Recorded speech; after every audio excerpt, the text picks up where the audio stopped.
Germany was, and it was a good time for us. And in this exhibition, it shows, you know, the schizophrenia, I guess, of our life, you know, the half of 6 months in Berlin and 6 months in Idaho.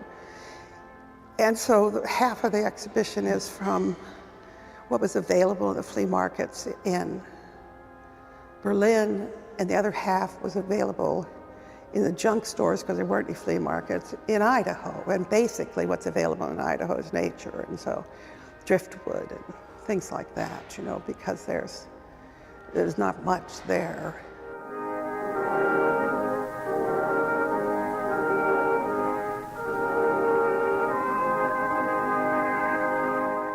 In 1961, there came the wall in Berlin, which separated not only East and West Berlin, but only meant an identity crisis for Berlin, and worse even, a crisis of identification from the side of the protection powers, London, Paris, Washington. So we considered what to do against not only producing negative and aggressive news from Berlin. We looked for internationally known writers, composers and visual artists from East and West. And among the visual artists, there was Dwayne Hansen, there was George Rickey, and there was Ed Kienholz. And some of them, like Kienholz and Rickey, they were invited and got a grant for 1 year, but both stayed around 20 years. And so Ed Kienholz came.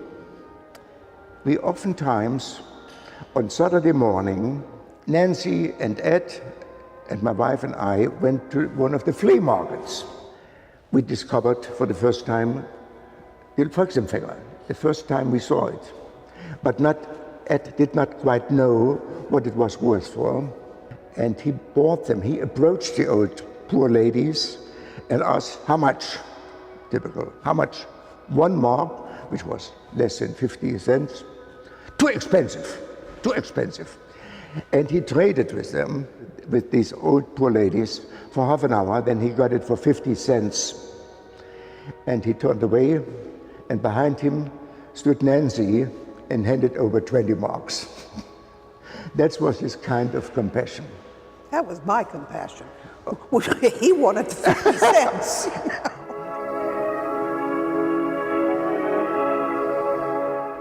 I remember them because they were so much fun to make. As a viewer, to look at them, you have to think that the Volksempfänger itself is, it means literally people's receiver, and so people's radio. It's like the Volkswagen, except it's the Volksempfänger. And the history of them, I think, is important because they were the first time a people was really controlled by the media. The original one, the first one, was the kitchen table. And in this exhibition, we have the bronze and the transition bronze is here. So the transition has original Volksempfängers, and then the rest is bronze, and the bronze is all bronze. It was all, you know, people looking at them, but how they remembered them, and the stories they would say about them. One thing being, is it was a lifeline, and it didn't matter if they were from Cologne or Berlin or Munich or wherever it was. This is how they got the information that the planes were coming in. Planes are over Cologne. They're going to be bombing Cologne. So they said when they went into the shelters, they would take the Volksempfänger with them because that was their lifeline to information. It was a good time for us. It was an interesting thing, and it taught us a lot of history, and it gave us empathy. Because of course you go in with your American idea of history and what you're taught. And then by living there, you know, we learned a lot more, you know, of what happened to the German people.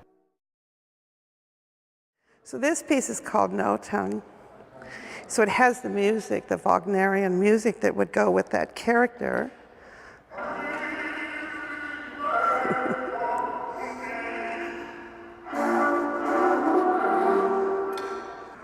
So this Volksempfänger that's in here was one we had made out of galvanized tin. And then instead of having the swastika on it, it has the Mercedes star on it, meaning, you know, business as usual. There might have been a war going on, but business was still transforming the world. This is a sawfish blade, and then one of those choppers, you know, holding it together. And then the washboard, which some of the galvanized has been washed away. And then the little chocolate mold that looks like a little pregnant child, but it's a little fat kid with chocolate mold, and then the mother's cross. Now the mother's cross was made in 3 different elements. There was there was a bronze, silver, and gold. And the bronze was for 4 children, the silver for 6, and the gold for 8, that the women were awarded. And I never saw one of them smiling getting that cross, but, you know, in the documentary photographs. But anyhow, it was for the Reich, you know, that they were producing more perfect little Aryans. So that's kind of the base. And again, the thing that's important to remember when looking at these is that the Volksempfänger is for the man and the washboard for the woman.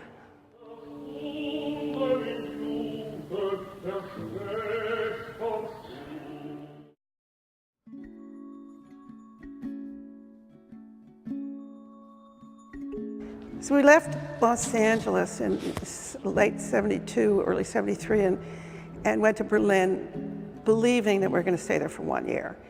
And then it got to be, you know, the Volksempfängers came up, the art show was still under construction because it takes longer to get organized than one imagines. And so we moved the family back to Idaho for summer and stayed in Berlin. And then we realized, well, we liked Berlin better than we did Los Angeles. And so we sold a house in Los Angeles and then built a regular studio in Idaho. But the main level went all the way up to the ceiling, so it had like a 40-foot ceiling.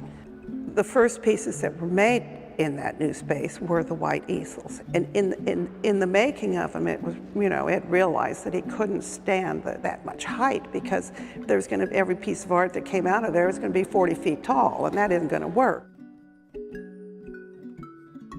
Now the light fixtures, that's how the lighting was done in the studio in the end, because as everybody that has track lighting knows, that then, you know, the next time you need to get another one of your cans or whatever you call them, well, they don't make those anymore. You know, I mean, it's a standard. And so we knew that. And besides that, they're expensive. So Ed designed these pipes that came down, then you just put the clip-ons on the pipes, and that's how the studio's lit. It's very functional, it works very well. By having the piece be self-lit, you are controlling everything about the work, and that is a very, very common Kienholz element, that you control everything. All of the objects came out of Idaho. The white easel with face, that face that's in it is wax. It's a wax head. And somewhere along the line, Dennis Hopper found a big, you know, trunk of these wax. They were either torsos or genitals or faces. And what it was something used in the, I guess, the Second World War. It might have been first, but I think it was second, to show the soldiers what would happen to you if you got syphilis. So of course, when Dennis found them, he was sure that Ed would buy them, and of course Ed did. He was absolutely right. So this would be the easel as it stands in the studio. And then this you can take out and you can move it into these different elements depending on, you know, what you're working on. So if you need it high or low, and then you can nail things to, you know, the posts if you need to hold them. This is what was available in America at that point. Now remember, we were just starting in that studio, and so there wasn't too much stuff. But of course found this towel thing. And so it all is just an exercise in aesthetics, basically. And the hand obviously came from, because it's broken, and came out of maybe a small figure or puppet or something like that. I don't remember, but I think that the rest of it wasn't there. It was just a hand that was found, and this, of course, off of a car somewhere.